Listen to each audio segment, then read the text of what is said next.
Hello, everybody. This is the Idea Share from Key Ministry. So welcome to this fabulous group that is hopping on right now. My name is Beth from Key Ministry, and my colleague, Catherine Boyle, who's our Director of Mental Health Ministry, is here. I always point because that's where she is on my screen. And we are just excited to have the opportunity to connect with you all today. The Idea Share, as in case this is a new thing for you, this is really just a chance to, I'm gonna mute, okay. This is really just a chance to connect with each other, brainstorm, ask questions, get encouragement. We do not have an agenda.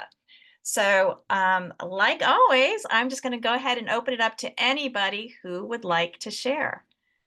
And I always look over at the Meekins because I know they're good ones to get us started.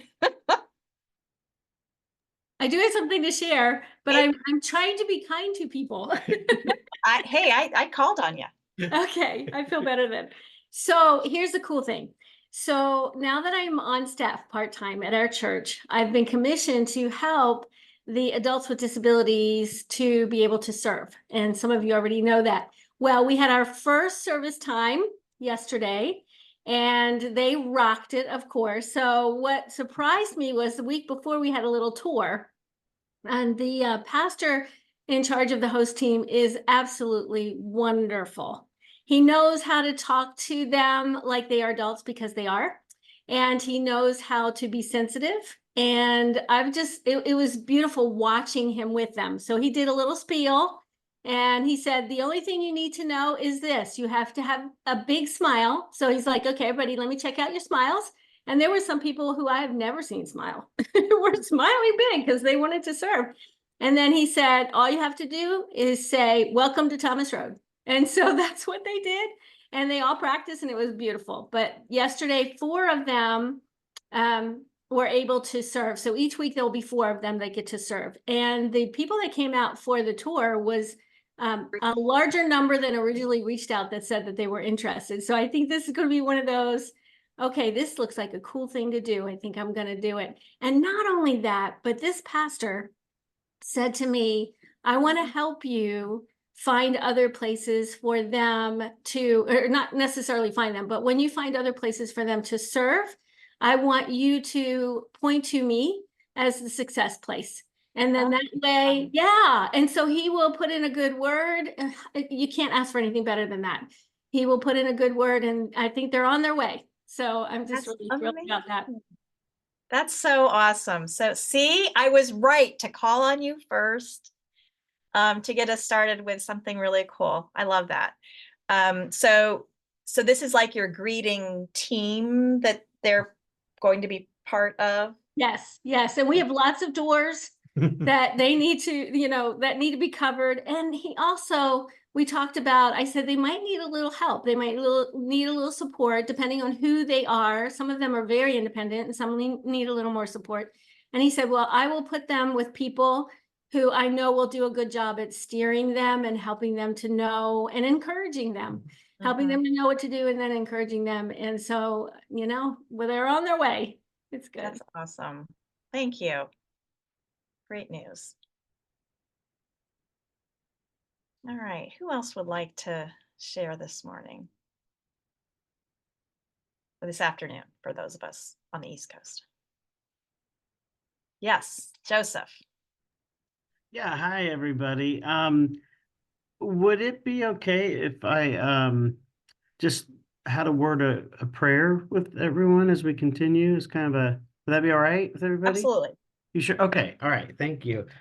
Lord God, we just come to you, Father. God, you have called us out of the darkness and into your presence, God, and we just want to lift up this time together, Lord, that we would hear from you. And God, whatever your Spirit, Holy Spirit, put on our hearts, God, that we would share and receive from one another, God, and really be an example of how to love our neighbor. And God, just bless this work, this ministry, and everyone who is on this call, God. Just draw us each to you.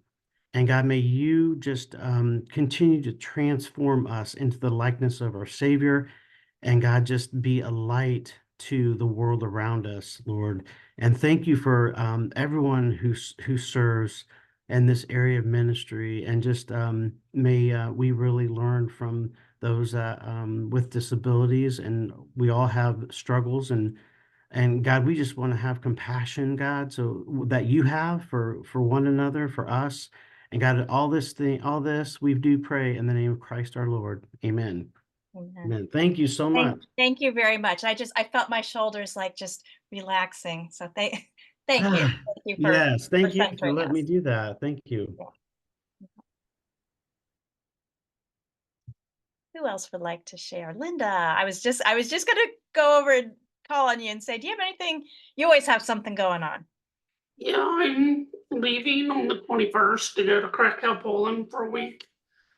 And then I'll be in Germany for a week, and I'll participate for 1 week. I'll be in participating with the VBS program that is both German and Ukrainian church there, which I was surprised they're having a VBS the first week of their vacation week.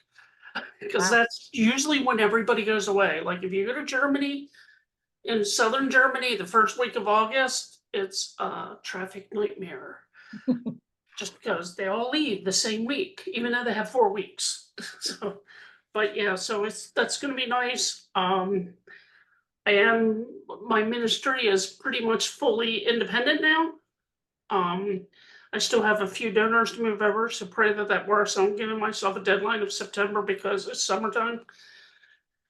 And I'm working on creating small groups that aren't bound by churches. They're bound by experiences with having special needs children, which 2 people on my board are really excited about. One has a child who is aged out of the public education system, but lives in a group home.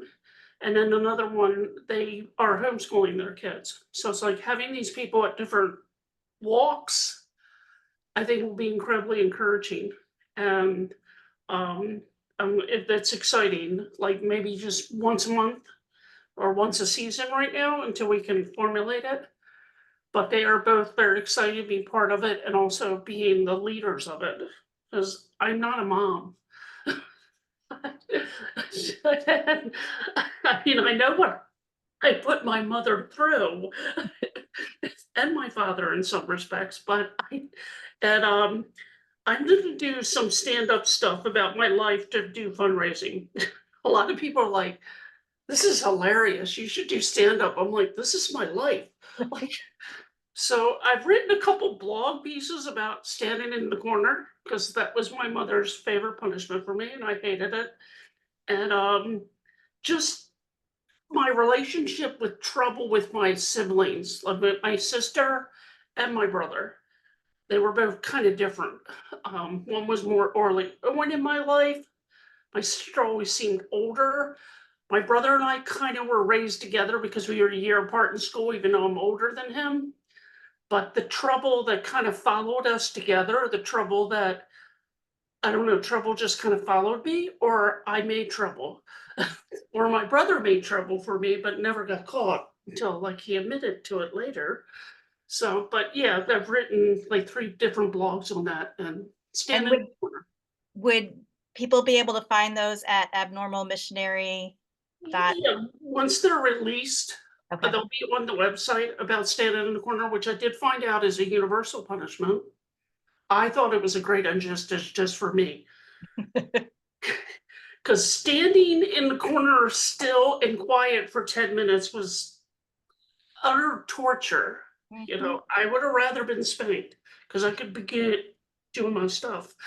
So, and then talking about how my mom regretted one punishment, I shaved my head.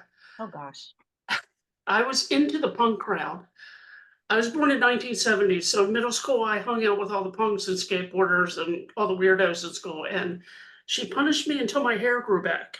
And she greatly regretted that because I drove her up the wall. It's like, I really wanted to just release you, but I knew I couldn't.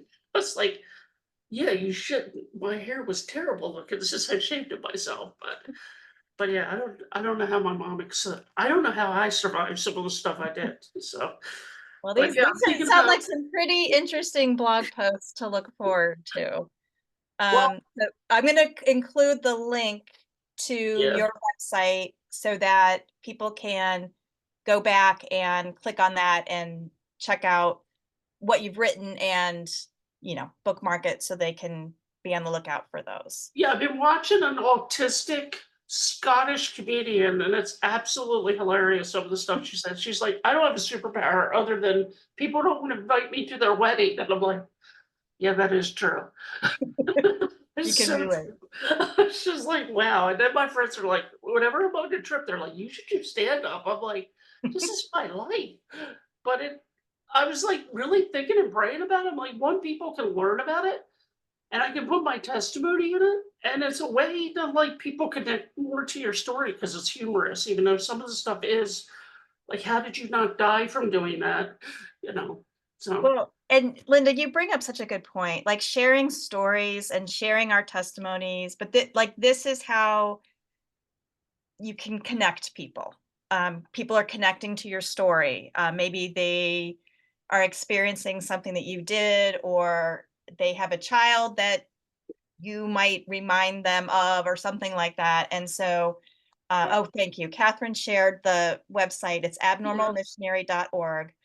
And then you can keep up with Linda's travels as well, because obviously she's got a pretty exciting June up ahead while the rest of us are. Yeah, I do travel a lot and also being a photographer, learning how using my photography gift to serve.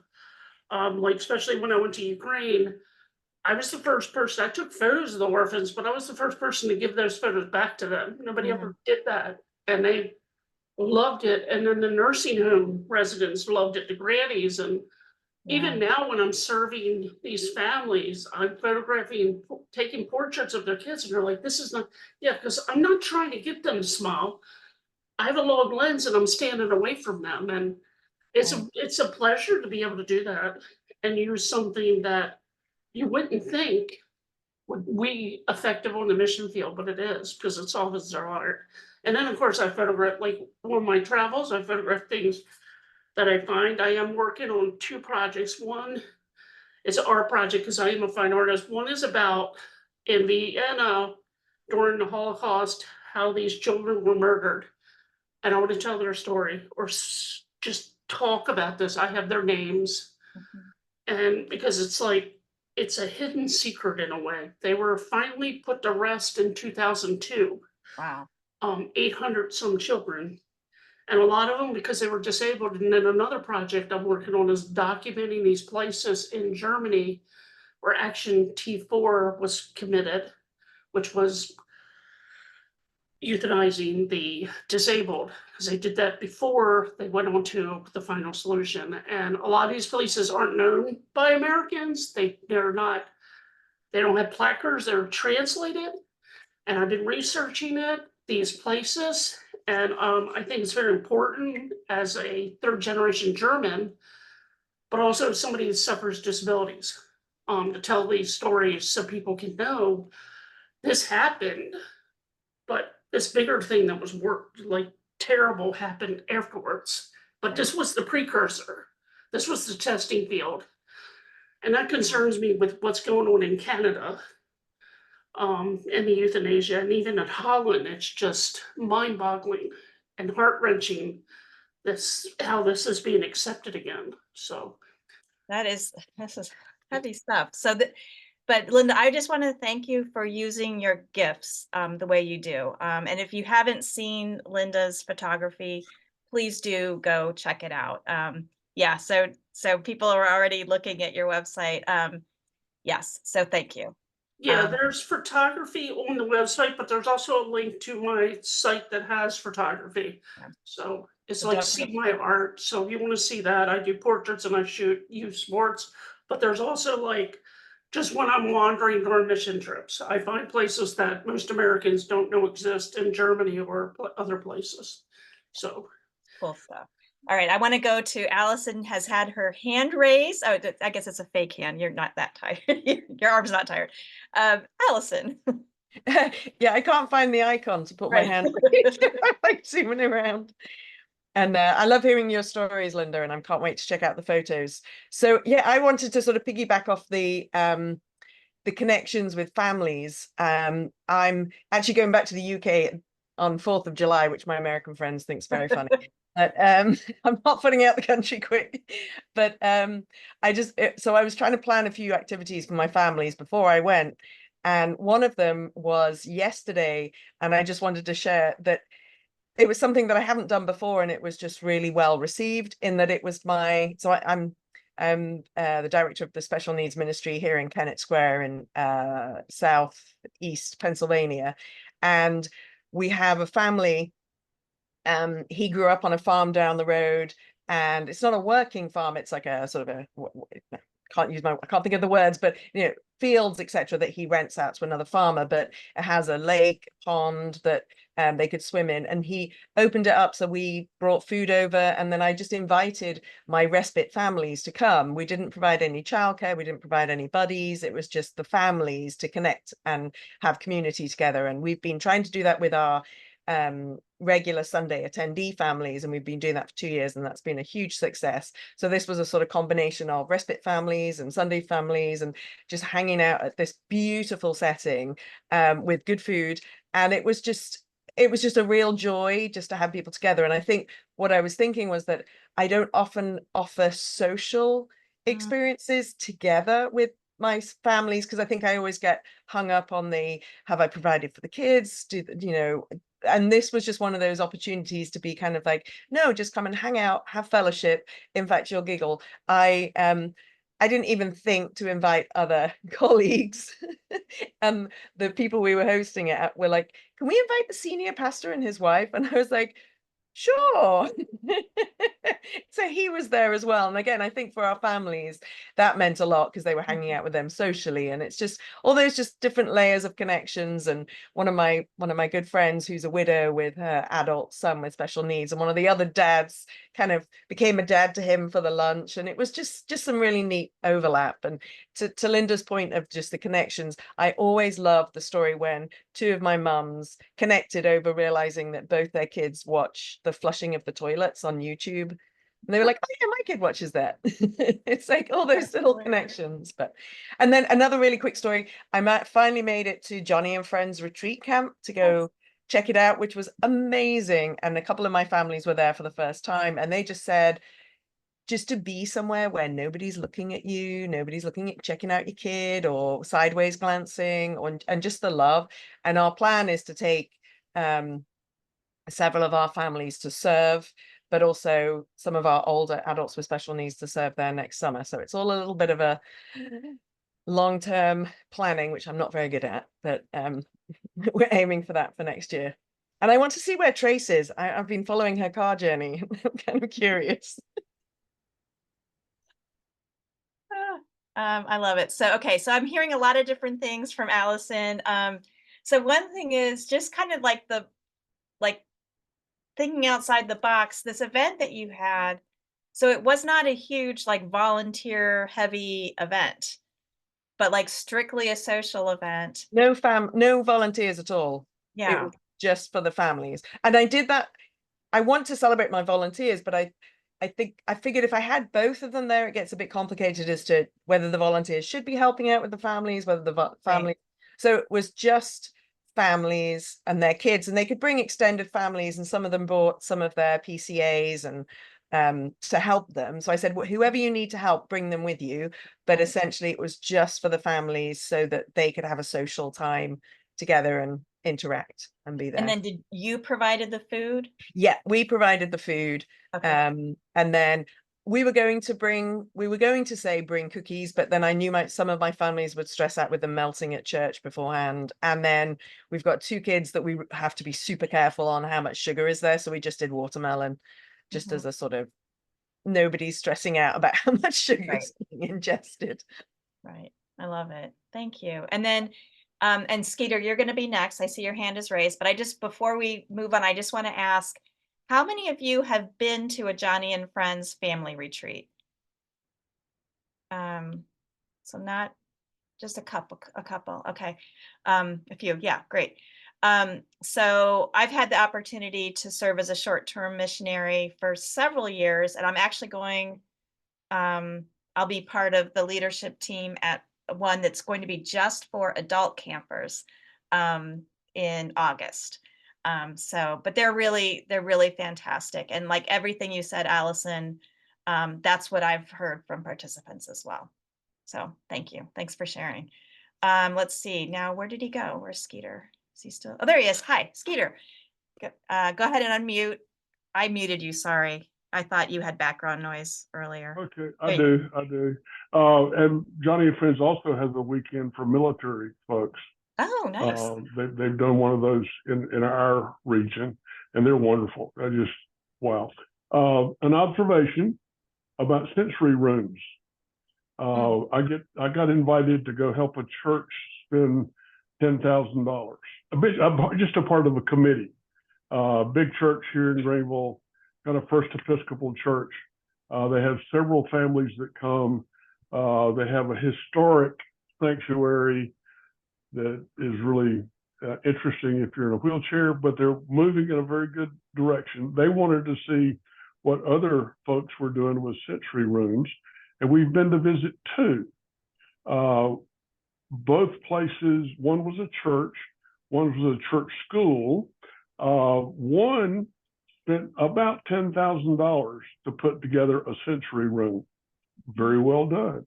Actually, they also had a padded room, walls and floor, and just, if somebody needed to go act out, that would be the place to go. But the other place we went, spent about half that and got a very, very positive result because they were willing to, I don't know what the difference in the styles of the churches is, but for about a little over $4,000, they had a room with things set up that they got online, and just some wonderful things.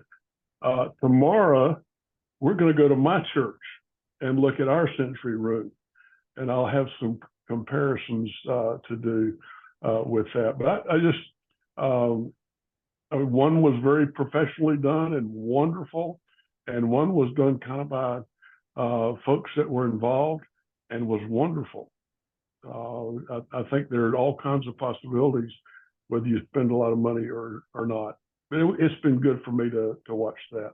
So thank you for sharing this. So this is, I love this because you have seen and you're telling us you can do this in so many different ways, and you can have a large budget and do a really cool sensory room.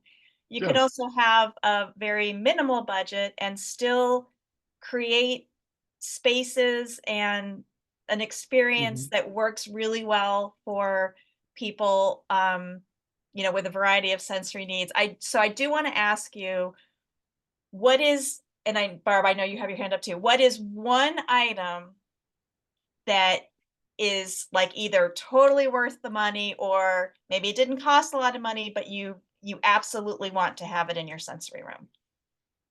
I liked the swing in both places. There were different swings, and one of them had like a swimming pool full of balls. Oh, yeah. And folks wanted to get in there. I mean, the headmaster went there when he was having a rough day. Oh, wow. It was just really a comforting place. And I need to say too that I may have to sneak out of here. My wife had knee replacement surgery a couple of weeks ago, and today the staples are coming out. Oh boy. And when home health gets here, I'll sneak out quietly. All right. Well, I'm glad you got to be here for the time you were here and to share with us, because that was good information. Barb, I'm going to call on you next. Okay, I was just going to also talk about the sensory room, just because that is something, there's a lot of different ways to do it, a lot of different right ways to do it. And I just want to share the way that, I stepped down from leading our church ministry about 2 years ago, and now we have new leaders who work in autism as their job professionally. And they redid our sensory room and they made it specifically to be calm, but not super engaging because they want the children to leave. They want them to get a break, but be able to want to go.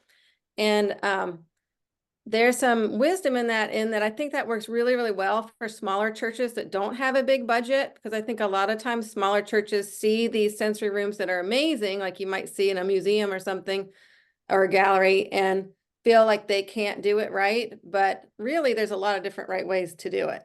So that's been working well for us. Our students that need to stay in there for a longer time, there's still enough activities to keep them engaged. But the students who just literally need a break to reset their sensory system, there's really not a big draw to want to stay there the whole time. So, And what would you say with in your experience is like one item or I station got it. or whatever that you think is worth? Yeah, it's adapted curriculum, because what happens is, this is how we do it. So everyone can do it differently. But when you have some of your kiddos in the general room, they're getting good socialization, and things like that. But the truth is, sometimes the way we present curriculum in those rooms just does not connect with our students in the way that they are really getting what you want to teach them. So what we have always done is, when they come in for the break, whether it's a short break, whether they're there for longer, that is when we have the buddy do the lesson, because they don't have the distractions of all the other kids. They don't have the too much sensory stuff. They can actually learn. So you figure out, in our church, the way we have done this, is, again, we had a smaller budget. We were always volunteer run. And we like to invite people in. We had our people in our church make felt board pieces. We show a little video. Then we have the buddy retell the story with the child with the felt board. Costs almost nothing, and they're getting what they need. And then you send them back to the class. If they're ready to go, they can get that whole church experience. I mean, so I just think there's a lot of different ways to look at sensory rooms, outside what you might obviously think about. Right.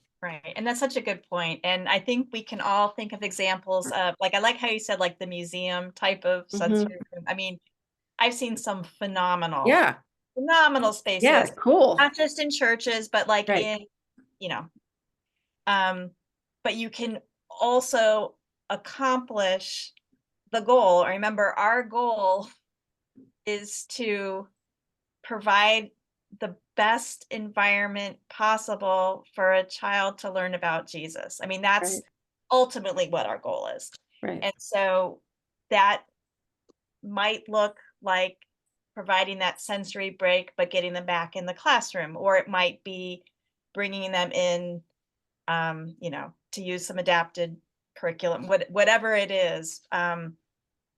There's sensory room means a lot of different things. Yeah. But we just have to always remember what our overall goal is. Thank you. Who else has something to share?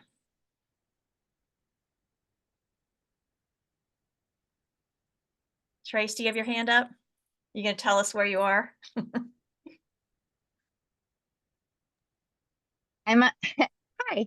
I'm on my phone today because I was out with a friend grabbing lunch before this, and they were running really late at the place. So then, yeah. So my friend Anjan, we are together on Mondays now, and so that's why I haven't been able to come because we're usually making dog biscuits at this time.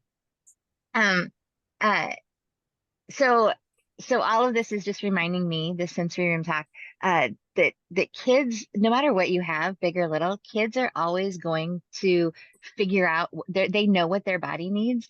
One of the things, we have a pretty quiet sensory room. Like, I put up a little like living room area with books and lighting, and a blackout tent with one of those little stuffies that like project stars on the top. Just, we have these little like cozy stations that kids can come and rest in. But the one thing that we love in our sensory room is one of those like foam couches that's like modular, so you can turn it into a car or a boat or a fort or and that gets out some of the kids' proprioception needs. and just creating. But there was this little one this last week in big group who took two of those pieces, like a triangular pieces, and then put one of our rocker boards in between it, so that she could sit on that, and the rocker board was like bouncy, and just giving her the and I just think like kids are going to take those rudimentary pieces and make what their body needs to come down to a calm space so that they can pay attention, and it's just really great to watch them take the lead in what their bodies need. Yeah, that just made my heart light up this week. Yeah, that's great. Thanks for sharing that. So I'm picturing, I think I know what you mean by the foam couches. Are they like a triangular thing and then you can unfold them and do different things? Yeah, the ones that we have, there's like a thick base piece that's like long but folds in the middle, and then a thinner one that's long but folds. I can send a link. I can put a link in the chat. I don't know how to do anything on my phone, I you was going to say, if you can figure that out on your phone, more power to you. But I'm home now, so I can run in and get my laptop. But and then it's got, like a cone and then some triangle wedges. It's got all these different pieces, and then you can fit them together into whatever form you want them to be. okay. Well, if you find that, if you're able to pull off finding that link and throwing it in the chat, that would be Okay. fabulous. And if not, no Okay. worries. 'Cause that's Okay. a lot of multitasking. Okay. Thank you for sharing that. Yeah. Anybody else?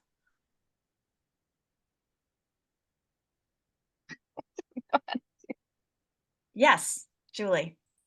So we had a really huge blessing this week in talking to a church that is interested in creating something for the people that are in their church, the families that have children with disabilities, and those, and really with an eye for, building a community in their area.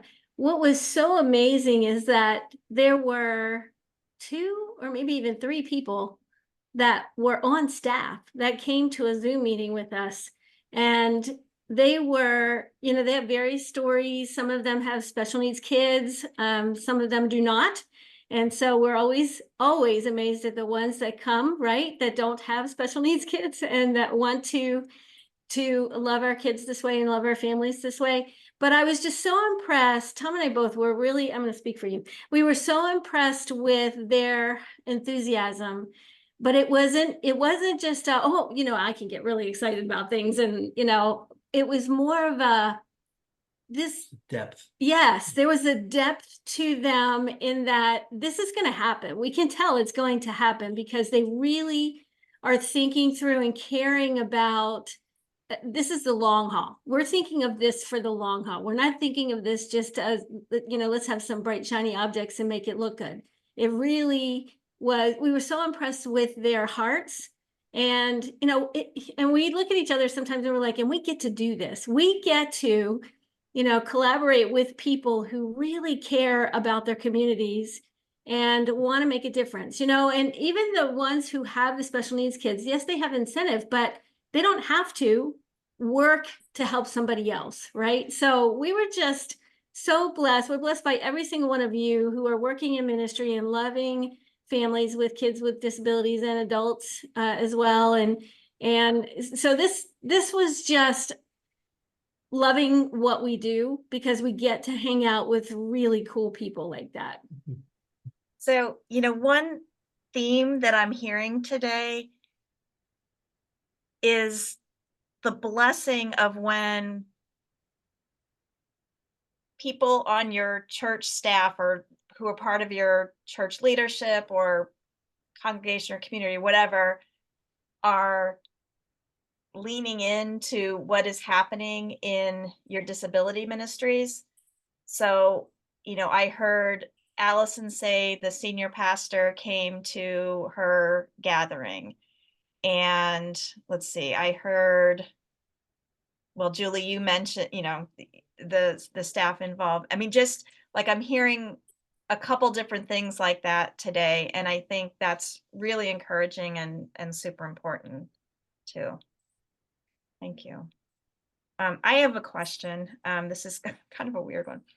So I have this thing that I would like to see happen. Just, I don't know. Tell me if this is weird. Um, I would love if, like, our congregation at my church or a group or whatever, somehow we came up, like, we had a, I don't know, a food prep day or something, and we assembled a whole bunch of, like, casseroles, let's say, and got them all ready to distribute, like, made little tags and everything. And then on that Sunday morning, just gave them as a gift to every family whose children are or adults are part of our disability ministry. Just like, thanks for being here. We love you. We're thinking about you. Here's I don't know. So does anybody do that? That's one of my questions. Like, is that weird? Like, would that be, I don't know. So that's my one question. And the second question is, does anybody have good casserole recipes that people would enjoy and don't have a lot of, like, allergens? Beth, Yeah, Tom. just the concept is amazing. When we taught Sunday school way back when Amy was just a little tight, those in charge came around with a little candy bar and handed it out to the teachers. And just the idea of being appreciated goes a long way. So if you're making a casserole, yeah, nobody's going to reject it, and I think it would do a lot of good.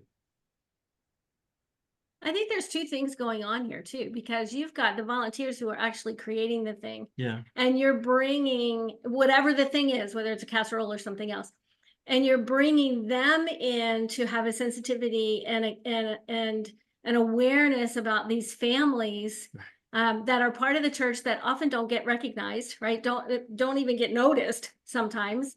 And so you've got that part going on, and then you've got, anytime a family, and this is true for everybody, I think, but anytime, looking at our parent support groups, anytime a family is noticed by the rest of the church in some kind of way, in a way that is very supportive and encouraging, and hey, we really love that you're part of our congregation, that you're part of our church, that you aren't extra, you are part of us, you are integrated with us. It is such a huge deal because it is rare. Unfortunately, it is rare. And so I would say, whether it's a casserole or whatever, I think those kinds of efforts speak volumes to our families. So I commend you for the idea, and I'm tired thinking about making a bunch of casseroles, but Yeah, I mean, I haven't, like, thought this whole thing through, but a couple weeks ago, I was at General Assembly for my denomination, and it was a big church. It was at a big church, and they actually have a, professional kitchen, and they actually run a store. And so anybody can go in and purchase take-home meals. I mean, it was amazing.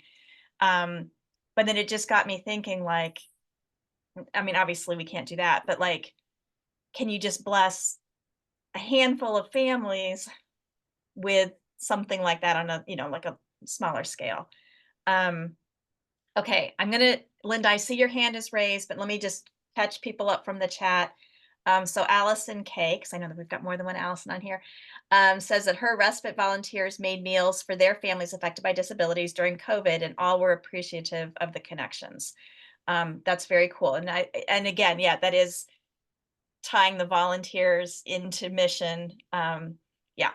And so if you have good recipes if you have good ideas to share, please let me know. And then Allison V shared a link that is probably what Trace was talking about, and Trace agreed. So we will post that link I mean, feel free to, I'm afraid to touch it because I'm afraid that'll mess up my recording, but I will go back and post this when we post this video on our Vimeo and YouTube channels. And Allison said that she's made meals with her women's ministry and for their meals ministry, and we prepped ingredients for crockpot recipes. Oh, good. And she'll share the link. See, it's like a cooking show. All right, Linda. Okay, I have experience with food allergies because my niece has celiac. Yes. And it is a challenge. I make lasagna without ricotta with 5 different Italian cheeses for people because it reheats up well. I made her gluten-free. She hated it. Oh. So like crock pot meals are a problem because when you look at a lot of crock pot meals, it's like, here, add this can of this, add this can of this, and 90% of it has gluten products in it. So I actually make gravy homemade because she can't even, it is, especially with celiac, it is very difficult because she can only have 5 parts per billion. And I did get very good at doing this living with her, but it can be problematic. Just like people will ask me when I'm sick, can I go to the grocery store? And I'll give them a list, but they'll get like some other brand. If I put the brand, I want the brand because of my autism. Right. And I understand that. So you have to, who's ever making this really has to be cognizant of the fact that if they have wheat products and they're making something for somebody with celiac, they got to make sure all that stuff is cleaned up because gluten is a protein. It's not cooked out of the food. Where when people say they have a peach allergy, if you cook that peach, they can eat it because it's an enzyme issue, not a true food allergy, but it is difficult. Yeah. And I think like listing the ingredients or the brands in the ingredient, like that's really cool. Thank you for that perspective. So I'm going to share a little bit more from the chat. So Trace did freezer meals. Each family got to choose 5 from their list of 8, and they got those meals delivered. Oh, cool. And now they have meals in the freezer at church that people can take whenever they want. That is awesome. I love that. And Allison did dairy-free and gluten-free meals. Allison K. And now I'm going to call on Allison B. Hello, this is my first time being on the Zoom, but I've watched a lot of the recordings, so thank you for posting those. They're very helpful. I am an occupational therapy student, and I'm looking to start a disability ministry at my church. And so with a limited budget, I'm looking for like short-term options, just like for how to serve the families that we have there now, where we have about 1,500 every Sunday. With a lot of sensory needs, not super complex disabilities. But yeah, if you guys have any like the action plans that you guys took to get to where you are, I'd love to see or hear or talk to you guys individually about those. I'm not an expert yet, but I'm hoping to become an expert through this project. And I have absolutely loved diving into this community and seeing the best ways to serve the families that we have and figure out ways to serve the families in the future. So you have resources or just stories that I could tell the people at my church of what an impact starting a disability ministry at a church has on the church body in general, staff, surrounding community. That would be awesome. we're starting from ground zero. So I know you guys are quite experienced, and yeah, I just wanted to throw that out there because I love listening to you guys or the podcast and the recording. So yeah. Awesome. Well, we're so glad you're here. Yes, I'm definitely going to call on Barb. So Key Ministry, obviously, like we have a bunch of resources on our website, but yes, I want Barb to tell you a little bit about what Wonderful Works has to offer. Well, before I do that, I just want to say, Allison, well, thank you for what you're doing. It's super exciting to see how passionate you are about it, how your face is lighting up. The first thing I would encourage you to do is you are starting this from scratch, is to start by building a prayer team within your church. And I would invite people on different staff members and different ministries into that team. Because since you have the luxury of getting started from the beginning, you want to start it with the idea in the church that this is something that goes through every ministry in the church, not just 5 people. So start there and be intentional with that over the months, because when people pray for you repeatedly and they feel like they're part of the team, then suddenly everything changes. Mhm. So start there. And then if you would like to, please join our Facebook group. I'm from Wonderful Works Ministry. We offer free online resources. We are getting ready to launch an adapted discipleship library in the fall, which will have all free disability.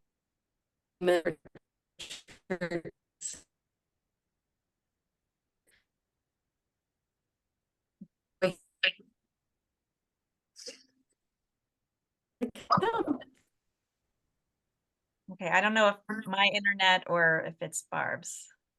It's Barb's, I okay. think you guys froze. Yeah. Are you back? Okay, I think Barb got frozen.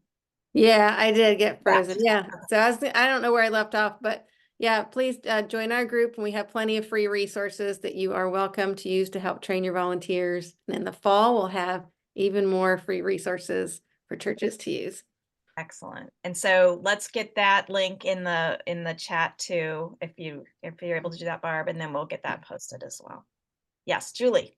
So I want to say definitely check out Wonderful Works because they are amazing and you will love them. Also, one thing that's been really helpful to me lately is, I don't know if you know, if you're on Facebook, but if you know about the disability, what is it called, guys? SNAD, what is it? It's the SNAD Leaders Forum. So it's Special Needs and Disability Ministry Leaders Forum. So you'll want to check that out. It's a Facebook group. And because you ask a question in there and you will get the most awesome answers. So if you have something specific, like, what do I use when I'm getting started? What is the first thing I want to buy for, the kids that are coming? You will get some really awesome answers. So I would recommend that you do that. Another good resource is Ability Ministry. Mhm. Ability Ministry. So check them out with Ryan Wolf. He's got some really cool stuff in there too. And one quick thing on the SNAD Leaders Forum. When you request to join, there are 3 questions you have to answer. Please just answer them because otherwise I have to go through a whole messaging thing and to get you to answer them, and it just speeds up everything if you answer them right away. Thank you. So Catherine is doing an awesome job here sharing the link. So and Barb shared wonderfulworks.net. We've got abilityministry.com. We've got the link to the SNAD Leaders Forum on Facebook. Sylvia has shared that did I know you were an OT? What are you not? Sylvia's all the things. So yes, do reach out to Sylvia. I'm just going to tell you right now that when this group started in March of 2020, we elected Sylvia president of all things because she was doing such an awesome job. Okay. And Johnny and Friends is a recommendation as well. So lots of good ideas, lots of good people. This is a really awesome community to be part of. So we're glad you're here, Allison. I'll call you. Oh, you're both Allison with 1 L. Geez. Okay. Well, I'm going to be Allison K and Allison V. All right. Anything else before we adjourn for the month? I want to say to Allison V, because Allison K already knows this, and that since we're all talking about all these people and how you can get support, our ministry, Champions for Parents, if you want to just have Zoom calls to kind of talk over things and does this make sense and does that make sense, we would love to support you in that way. So you can find us at champions4parents.com. All right. Well, thank you, everybody. Enjoy the Allison K. Enjoy your trip. Everybody else, enjoy your 4th of July holiday, and we will see you on another roundtable again soon. All right. Thanks, everybody.